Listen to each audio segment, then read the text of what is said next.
Welcome to the BuyBox Experts podcast. We bring to light the unique opportunities brands face in today's e-commerce world. Hi, I'm James Thompson, one of the hosts of the BuyBox Experts podcast. I'm a partner at BuyBox Experts and former business head of the Selling on Amazon team at Amazon, as well as the first account manager for the Fulfillment by Amazon program. I'm co-author of a couple of books on Amazon, including The Retrend in the Age of Amazon. Today's episode is brought to you by BuyBox Experts. BuyBox Experts takes ambitious brands and makes them unbeatable. When you hire BuyBox Experts, you receive executive-level advisory services with expert performance management and execution of your Amazon channel strategy. Go to buyboxexperts.com to learn more. Before I introduce our guest today, I want to send a big shout out to the team at Ecom Engine. We've been partnering with Ecom Engine since the early days of BuyBox Experts. Ecom Engine's Feedback 5 is designed to help you get more reviews and seller feedback while staying compliant with Amazon's policies. Go to ecomengine.com to learn more about its software for Amazon sellers.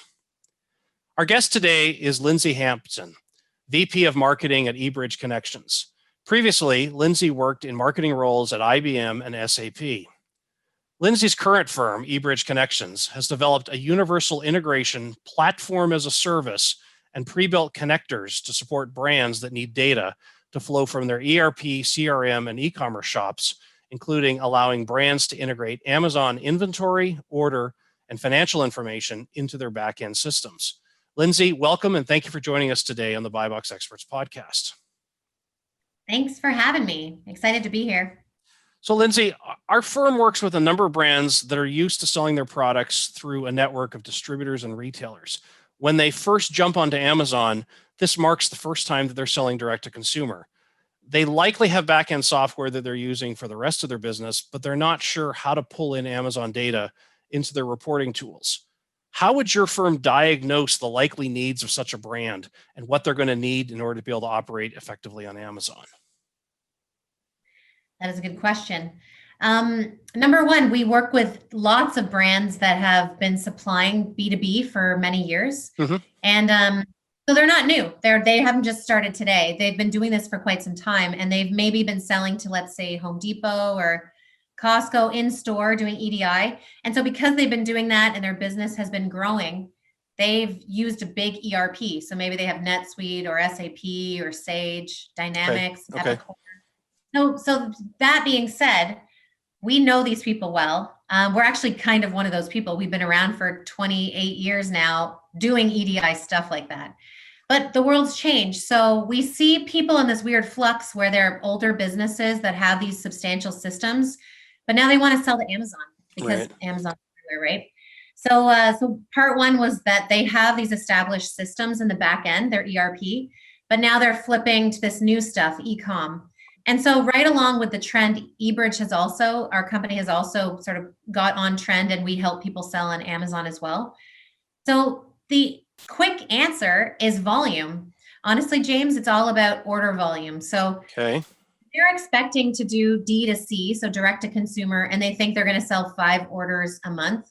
They can probably just do that by themselves. Right. We'll just do the manual spreadsheets. Sure. But if the order volume is going to be 200, let's say, orders or more a month with this Amazon channel, they can't do this manually. And there will be errors. I wrote down here, there's this need at that point to be automatic. And we all get it. And that's the pitch for all software. So their data needs to be right. And Amazon allows for this integration through their API. And so if you have those volumes and you're making that money, it makes sense to definitely automate and integrate at that point. So accurate data, or at least more real-time data that helps brands make better decisions. Are there other types of things that brands can do once the data starts to speak more accurately with the existing systems? So what we'd say at that point is we call these things workflows. Okay. So think of all the things that you have to do as a business to sell with Amazon. So you have to place orders. You have to reconcile. Yes. Reconcile your revenue. Yeah. You have to make sure inventory is correct. You need to make sure that tracking information is correct. I mean, each one of those things, especially the one that I couldn't pronounce for some reason today, those are all workflows. Mm-hmm. So we speak in workflows and how you can really position yourself to grow and meet your customer expectations by just getting those things done automatically. The other thing I wanted to touch on too, James, I think this is kind of where you're going here, is what are the other levers? And the other one, so volume, and the next one is SKUs. So if you were going to be selling, let's talk like nursing uniforms. If you've always sold to a store, you're B2B, but now you want to go D2C, how many SKUs do you have? How many shirt sizes? How many colors? What materials, patterns? All of that stuff adds complexity that you just can't manage with a CSV. So I quickly have 1,000 SKUs without even trying. Yeah. Oh, yeah. It's crazy. And then you might parse some of those together and sell them as kits. So maybe tops go with bottoms, and so then you'll have kits in there. It can get complex pretty quickly. So we talked about inventory. We talked about orders. Yeah. We talked about shipping or tracking numbers. We talked about disbursements and other financial information. Are there other areas where you're pulling data out of Amazon to help brands do a better job of tracking their overall Amazon business? Yeah, so I would say two more. So I would say customer create. So if you have a fresh customer you've never seen before, what you can do is when that customer comes through Amazon, you can actually push that to your ERP and create a customer on the back end, which saves time. And then the other one that I see very frequently is ProDat, we call it, and the cool kids call it ProDat. It's product data. Okay. So that would be the image, that would be the information on the product, that would be the price, which could be in flux constantly. Yes. So those are two other very popular ones. Yeah, I would say those 5 or 6. Okay. And I'd love to hear a little bit more about when your clients start to get that data integrated. Mm-hmm. What are ways in which they can measure the simplicity or the accuracy of what they're now pulling in versus what they've had in the past? Do you get feedback from your clients saying, oh yeah, now we have accurate, timely information. This has helped us save X number of people from doing laborious stuff. You know, what kinds of examples can you share with me there? We do. We have a bunch of customer quotes, but really the gist of it is that we're saving time and money. Mm-hmm. So we have a customer, they sell grills online, so like barbecue. Okay. And we implemented, and then after a month, they told us they're saving 10 hours a week. Okay. So that's very typical. You can think of a full-time employee typing in data, making sure that Amazon's correct, making sure shipment information gets done and is tracked back to the customer. I mean, all of that stuff, when you talk about volume of orders, that could easily be 3 full-time people. The other thing that we see just before you ask your next question is, what if that very well-trained person is sick? Or what if they're taking vacation? I mean, Amazon doesn't stop, so you definitely can't stop as well. Are there new types of capabilities that brands get by way of having the full integration? So obviously, having information that other teams within the organization can now run with, that all makes sense to me. But for brands that have never gone direct to consumer that are now integrated, are you finding that they're pulling certain types of information in that allows them to do things that in the past they didn't even know that they could do by way of sharing data through Amazon? I would say that by sharing data with Amazon, you get a complete set of data. So I think this is what you're asking is, now that you're selling on Amazon, is there any data that's new from Amazon you haven't seen before? Yes. Or that's what you're getting at. So definitely now you're talking independents or individuals. And so you can see maybe their buying trends or what they're interested in. You could even start doing some marketing back to them, and you'll have that full capability in your ERP, which could be married to your marketing automation tool or your CRM. And then all of that stuff can come into play, and you can serve up content that's relevant to that buyer because you know them better. I would say that's really the number one. How do you help brands make the decision that this is worth doing? You know, the bean counters get involved. They want to look at ROI.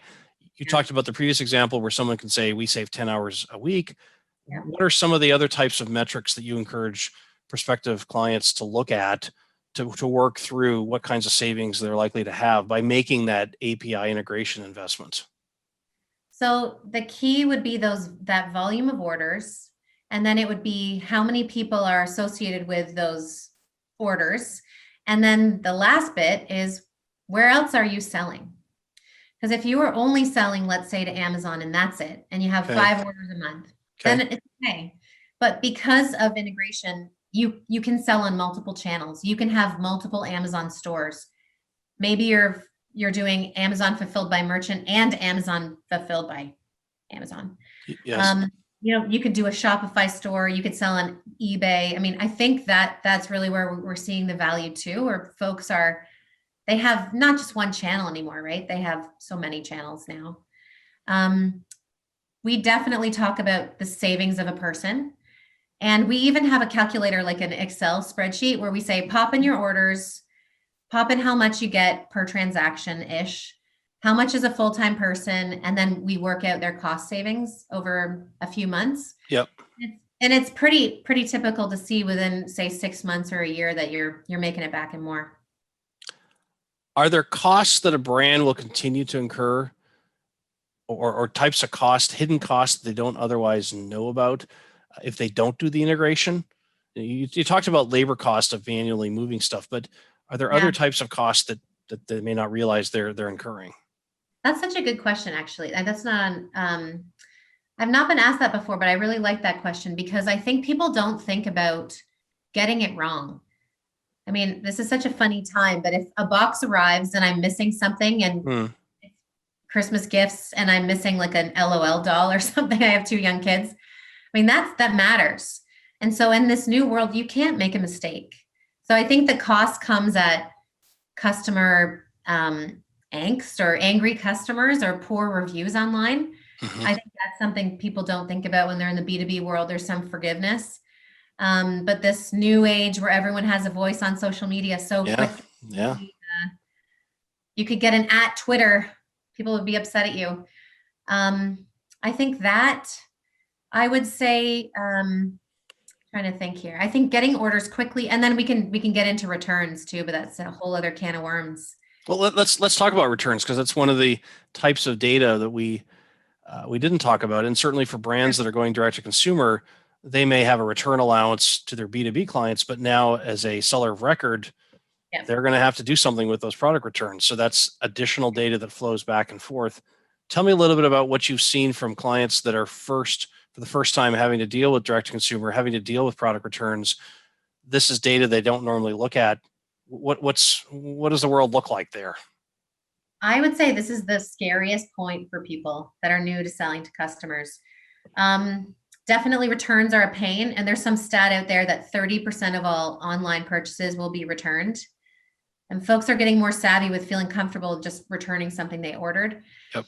There's lots of good apps out there. We've done some integration with them before. I know there's like Return Magic and Returnly. These are all apps that can help you come up with sophisticated returns, and then we can help you make sure that integration works properly. But you want to have a good experience for your customers while they're buying, while they're returning, and while they're buying again.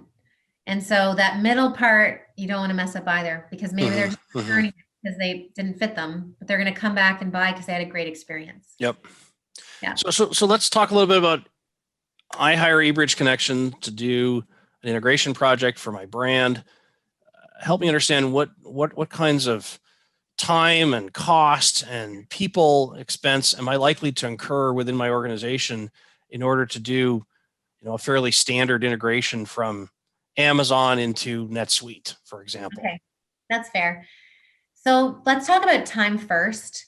The time is typically, it depends on the workflows like we talked about. So if you were just doing one workflow, let's say orders from Amazon into SAP Business One, let's say. Okay. So that's one workflow. What we typically do is we have a team at eBridge that onboards you. So you get a project manager. And so there's a fee for that onboarding of that workflow. Okay. And then there's a recurring fee on top of that. So sometimes folks want it monthly or annually, but it would be a recurring fee based on that workflow always working.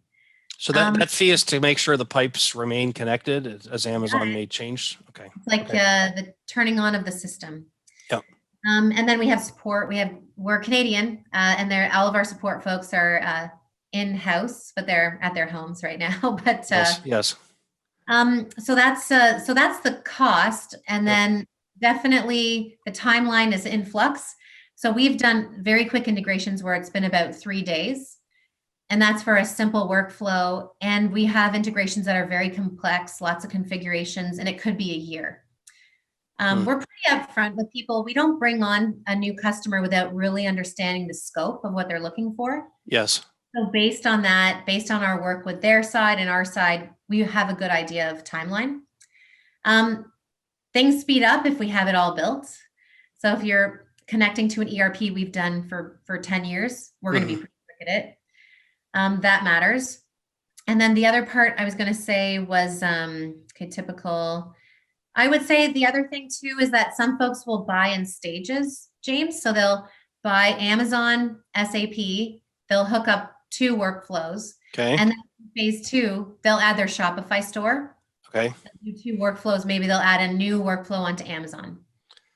So if I'm doing an Amazon integration and I need 5 or 6, for a full integration, I need 5 or 6 different data flows. Yeah. Why am I doing one? Why not doing 2, 3, 4 all at the same time? I would think it's essentially almost the same amount of work for you to connect pipes, especially if it's a pre-integrated platform. That's true, but we get into, so yes, that's true. We just would hook up sort of those workflows, but and every company is a snowflake. And so the way that they set up their SAP ERP or their NetSuite may be slightly different. They want their SKU to look slightly different in this field. And so eBridge, we call them translations and business rules. Okay. So that's us massaging the data between touch points so that it's exactly the way that your business wants it. So that is the extra time that we take to make sure it looks the way you guys want it. If I'm working with NetSuite, yep, and I'm going onto Amazon and only Amazon, and I want to make sure all the Amazon information flows into my NetSuite. You talked about timing potentially, varying depending on the customization needed. Yeah. Can you give me a sense of like a nice range that helps me understand what am I looking at? Am I spending $5,000, $10,000, $20,000, $100,000? What? Obviously, I'm not quoting you on these numbers right now because it's going to be specific to a client, but yes, a ballpark idea of what does it cost to do integration? This is a question I get asked a lot by prospective clients who are saying, can you just send us those Excel files indefinitely? I say, no. So, I mean, obviously I'm not going to give you like a set in stone price, but of course. But let's say that if you were integrating what you said, so 2 systems, 1 workflow, then the workflow fee could be somewhere around, I would say maybe $4,000 to $7,000 to onboard that. Yep. And then your fees would be, so you're looking at about $4,000 to $7,000 for that 1 workflow and integration plus the cost of the first year. Yep. I think I would say I see more typically higher. I'd say about $10,000 or even higher for very complex, lots of workflows. We have some smaller companies that just want to dip their toe in just doing orders. And so we start there. And then as they grow, we add. But yeah, that's an honest answer. I have a question for you that may be outside the scope of what you deal with typically, but one of the peculiar things we see with brands that are going direct to consumer, especially if they're using Amazon's FBA program, they're essentially setting up a virtual warehouse. And the product that's going into Amazon, it's not sold. It's just sitting in a virtual warehouse. And so they've got the complexity of figuring out how do you recognize that it's sitting somewhere else? It's still unsold, but it's off-site.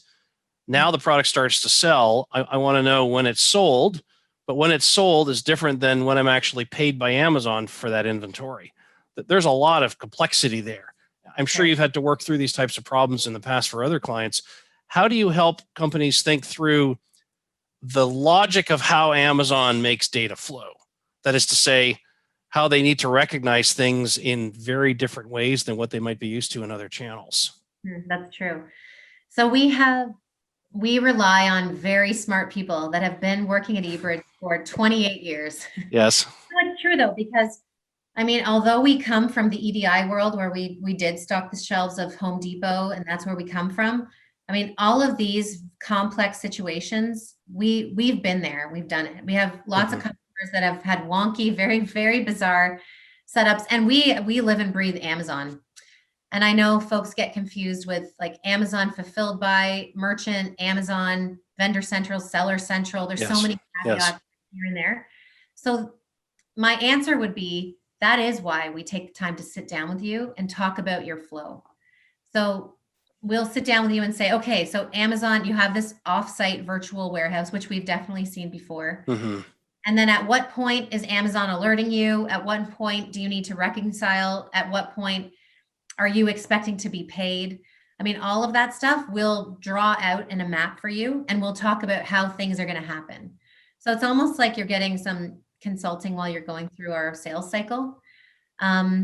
You're right. This very scenario that I've described is the very reason that I don't want to be sending clients Excel spreadsheets, because there's an interdependence between the data and what the client's warehouse team needs versus what the client's finance team needs versus what the client's marketing team needs. They're all looking at different data, and they're all, it gets pretty complex pretty quickly. Hence, pushing them to spend the money to do the integration and be effective in having real-time data.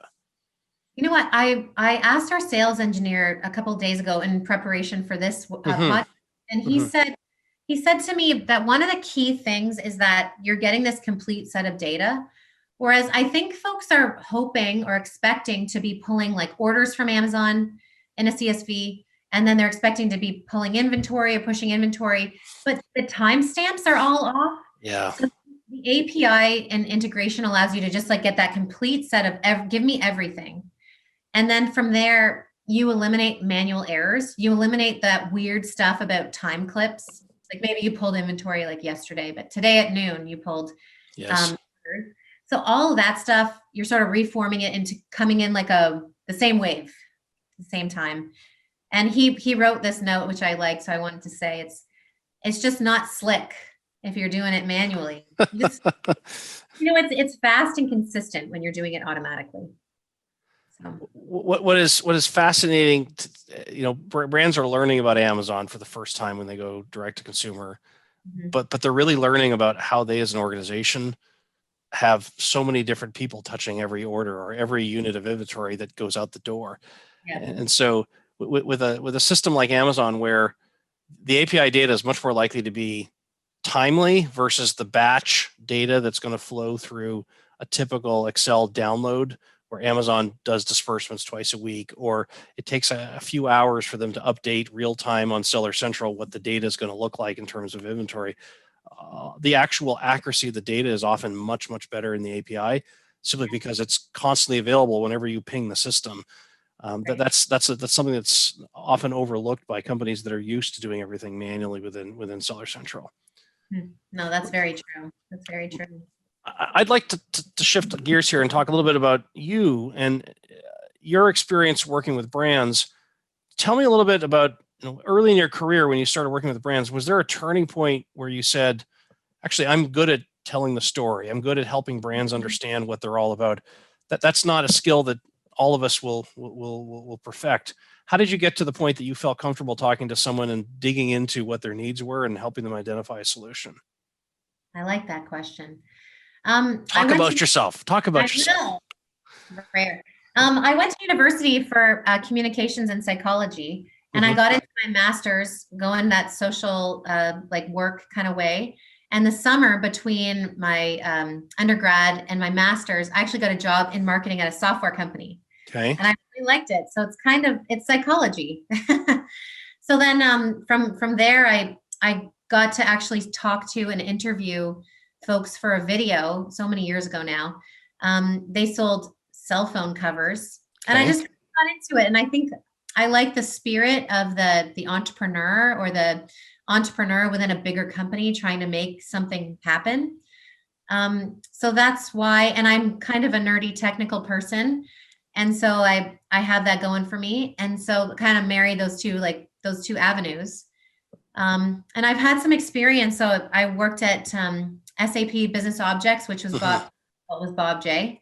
and then IBM. And so I've really got a chance to work with some hilariously creative brands, and talk to them about how technology can really help them. And it sounds really cheesy, but technology can really make a difference in someone's day-to-day. It can eliminate stuff that their boss is so angry about or focused on. Like, as soon as you set it up and it's working, you can really move on to something more valuable. So yeah, I think it's the people relationship that I love to build, and that I get to sort of geek out with folks on technology is sort of the happy medium. That's how I got here. Thank you, Lindsay. Let me ask you, are there some up and coming brands or companies or technologies that you've seen that those of us that work in the marketplace space should be paying attention to? Yeah, so one of my favorite trends right now is people not calling this e-commerce anymore. They're just calling it commerce. Because it really is. E-commerce is now just commerce. I believe that to be true. And I think it was Toby from Shopify that said that we were expecting this shift to online, but I think it condensed into like 3 months rather than 3 years. Mm-hmm. So that's number one, obviously. The next part I find really interesting is the financial shift that's happening. So there's these companies like Clearbank and Shopify Capital that are coming out, and that traditional sense of finance for a business is changing. That you can raise money through Shopify and just kind of prove that you have sales, and they'll loan you money. And that they even have like a new debit card that's coming out that you can use, and it's avoiding financial institutions. It's very interesting. Well, one of the things, just a comment on that. One of the peculiarities of companies selling on Amazon is that historically, if they use the FBA program, Mm-hmm. Amazon won't let banks wander into the warehouse and do inventory checks. And so you have this peculiar situation where the bank wants to lend you money, but they also want to be able to see the inventory that you're supposed to be buying with that money. Yes. And Amazon won't allow that to happen. And so there hasn't been the same type of traditional lending that's been done to brands on Amazon. I'm glad to hear that in other spaces, it's becoming easier to be able to show sales and hence get the dollars that you need to keep growing. Yeah, it's a show me, right? Show me, but not in the physical sense, but Mm-hmm. On your store and historical sales. The other things that I find interesting are some of our friendly partnerships have started going public. So Shopify is a fellow Canadian company, but they're doing so well. BigCommerce went public not so long ago. Adobe took Magento over. So it's just it's interesting to see our space shifting. And then at eBridge, because we have this sort of conical sphere that is our integration platform, our connectors are becoming really interesting. We have the older connectors we've always had, and now we're adding things like Square and Stripe. Okay. And we're adding a cannabis software called Kova. And so all these new connectors, actually, the way that we're set up, have access to all the other connectors we've ever built. So that's pretty interesting too. It's like marrying the old with the new. So that's great. Yeah, that's it is. Great. It's really neat. Lindsay, I want to thank you for joining us today on the BuyBox Experts podcast. For those of you that are interested in learning more about eBridge Connections, please visit ebridgeconnections.com. And now to finish today's podcast, I'd like to share some final thoughts. For third-party sellers to be successful on Amazon, a critical lever will be soliciting feedback from customers. We at BuyBox Experts are really big fans of the team at Ecom Engine and its tools that help Amazon sellers to simplify the process of messaging customers of Amazon orders. To learn more, go to ecomengine.com. And with that, I want to thank you for listening today, and I look forward to joining you next time on the BuyBox Experts podcast. Thanks for listening to the BuyBox Experts podcast. Be sure to click subscribe, check us out on the web, and we'll see you next time.